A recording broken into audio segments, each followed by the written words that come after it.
Halo teman-teman, di sini saya akan membahas tentang mitigasi bencana longsor.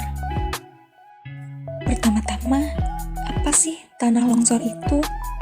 Tanah longsor merupakan suatu peristiwa geologi yang terjadi karena perpindahan massa batuan atau tanah dengan berbagai jenis, termasuk jatuhnya gumpalan bebatuan besar dari tanah. Tanah longsor juga terjadi karena beberapa penyebab. Nah, apa sih penyebabnya itu? Penyebab yang pertama adalah curah hujan tinggi atau hujan lebat. Tingginya curah hujan merupakan salah satu penyebab longsor. Saat musim kemarau yang panjang, tanah akan mengering dan membentuk rongga pecah-pecah atau pori-pori. Ketika musim hujan, air hujan akan masuk dan meresap ke dalam tanah yang retak dan memenuhi rongga. Sehingga terjadilah pergeseran tanah. Tanah yang bergeser menyebabkan erosi tanah dan kemudian terjadi longsor. Penyebab yang kedua adalah penebangan pohon atau pengundulan hutan. Pepohonan di lereng, tebing, gunung atau bukit berfungsi untuk menyerap air agar mencegah erosi tanah. Jika sebuah area, terutama area lereng dan tebing tidak memiliki cukup pepohonan, ini akan menyebabkan terjadinya tanah longsor. Hutan gundul akan memengaruhi struktur tanah yang melonggar karena tidak memiliki penahan. Juga air tidak memiliki daerah resapan. Penyebab yang ketiga adalah penataan pertanian yang salah. Penyebab longsor selanjutnya ialah keberadaan lahan pertanian di lereng gunung. Penataan lahan pertanian maupun perkebunan yang buruk akan berdampak pada timbulnya bencana longsor. Tanaman pertanian dan perkebunan memiliki akar yang kecil dan tidak cukup kokoh untuk menjaga struktur tanah tetap kuat. Lalu penyebab yang keempat adalah lereng terjal. Proses pembentukan lereng atau tebing terjal adalah lewatnya angin dan air di sekitar lereng yang berdampak pada pengikisan lereng tersebut. Pengikisan inilah yang bisa menjadi penyebab longsor. Lalu bagaimana cara mencegah longsor? Yuk kita simak.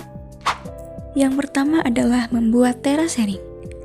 Buatlah terasering pada sawah atau ladang yang miring untuk memperlambat aliran permukaan ketika hujan. Yang kedua adalah hindari menebang pohon di sekitar lereng.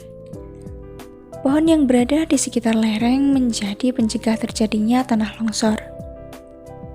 Karena akar-akar dari pepohonan tersebut menyebar dan saling bersinggungan, dan hal itulah yang bisa membantu tanah tidak mudah longsor.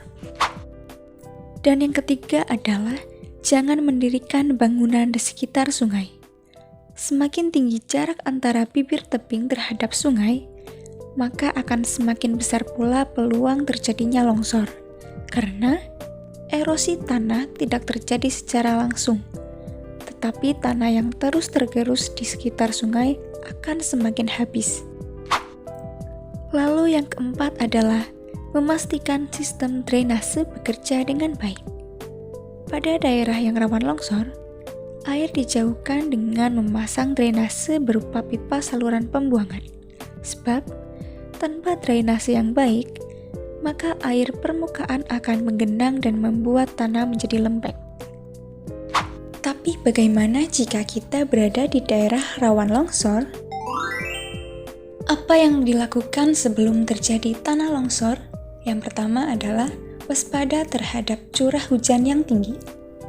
Yang kedua adalah persiapkan dukungan logistik. Makanan siap saji dan minuman, lampu senter dan baterai cadangan, uang tunai secukupnya, lalu obat-obatan khusus sesuai pemakai. Nah, yang ketiga adalah simak informasi dari radio mengenai informasi hujan dan kemungkinan tanah longsor. Lalu yang keempat, apabila pihak berwenang menginstruksikan untuk evakuasi, segera lakukan hal tersebut. Kali ini adalah apa yang dilakukan pada saat terjadi tanah longsor. Yang pertama, apabila Anda di dalam rumah dan terdengar suara gemuruh, segera keluar cari tempat lapang dan tanpa penghalang. Lalu yang kedua adalah apabila Anda di luar, cari tempat yang lapang dan perhatikan sisi tebing atau tanah yang mengalami longsor. Selanjutnya, apa yang dilakukan sesudah terjadi tanah longsor? Yang pertama, jangan segera kembali ke rumah Anda. Perhatikan apakah longsor susulan masih akan terjadi.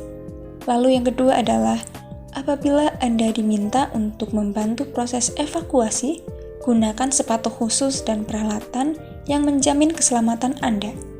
Lalu yang ketiga, perhatikan kondisi tanah sebagai pijakan yang kokoh bagi langkah Anda. Yang keempat, apabila harus menghadapi reruntuhan bangunan untuk menyelamatkan korban, pastikan tidak menimbulkan dampak yang lebih buruk atau menunggu pihak berwenang untuk melakukan evakuasi korban.